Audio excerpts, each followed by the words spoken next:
Là, on est à Takada Nobaba avec Jonathan Paviu. Jonathan Paviu, c'est un ancien de Japan Vibes, un ancien de la presse française, mais tu vis maintenant au Japon. C'est cela même. Et effectivement, après avoir arrêté le magazine, mes pas m'ont porté ici pour vivre au Japon et toujours être consultant, notamment dans la musique. On n'est pas très loin de la station, hein, Waseda Exit. Quel est cet endroit? Parce que moi, je vois juste un salon de coiffure. Il y a le panneau jaune là, au 4e étage. Pareil, il faut savoir. Ouais, encore une fois, tu c'est sais pas ça. que c'est là, jamais tu trouves. Hein. Ah mais tu trouves pas, mais moi la première fois je me suis perdu, je dois l'avouer. Ouais, Tu ça veut arrives rien sur le dire. palier, tu as une porte qui mène dans un lieu de boisson et l'autre porte qui mène dans un lieu d'études, mais c'est le même lieu. Et en fait le lieu d'études c'est pour les gens qui sont débutants. C'est-à-dire Débutants qu'en en fait, quoi? en langue, quelle que soit la langue. langue, tu peux étudier l'anglais. C'est quoi? C'est une école de langue? C'est un bar de langue. Les Japonais vont pour discuter directement avec des étrangers la langue qui les intéresse. Wow. Et il y en a plusieurs. It's time enough for you to lay your head down tonight.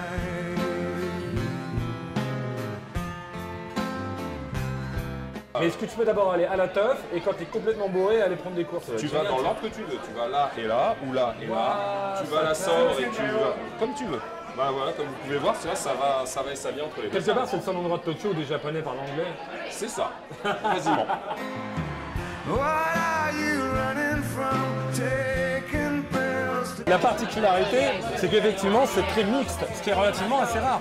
Ah oui, ce genre d'ambiance, ce genre de configuration, tu ne peux pas facilement. No one catches you drifting off and doing all the things that we all do. C'est sympa comme école ton truc. T'as vu? C'est la meilleure école du monde. Est-ce qu'il y a des gens qui viennent tout simplement et qui prennent cet endroit pas comme un endroit de langue au premier degré, mais comme un endroit de langue au second degré? C'est ça le problème. C'est-à-dire qu'en fait, tu as pas mal de gens qui prennent ça pour un endroit de langue au second degré, qui donc vont créer des petites histoires, des petits problèmes. Qui veulent draguer quoi. Et oui, mais qui vont mal se comporter, donc ça peut des fois... Alors qu'en fait, c'est pas pour draguer. Ah non, pas du tout, c'est vraiment l'endroit pour apprendre les langues.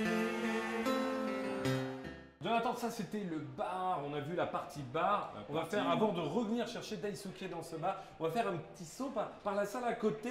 C'est la room 2, la room où il y a des cours de français de haut niveau. En général, les jours de semaine par exemple, là on met les débutants et là on met les gens qui sont bien à l'aise. Maintenant c'est vrai, oui. Oui, là, parce que c'est pas la teuf tout le temps. C'est Là. pas la Parfois, teuf tout le c'est temps. aussi on parle et c'est plus tranquille. Ça, c'est la suite du Mika House. On est dans un bar. Enfin, c'est même plus un bar à ce niveau-là. C'est un endroit où les cours, c'est principalement pour discuter un petit peu dans toutes les langues. Je crois qu'il y a du français de haut niveau. Là c'est du français de haut niveau. C'était de l'allemand tout à l'heure.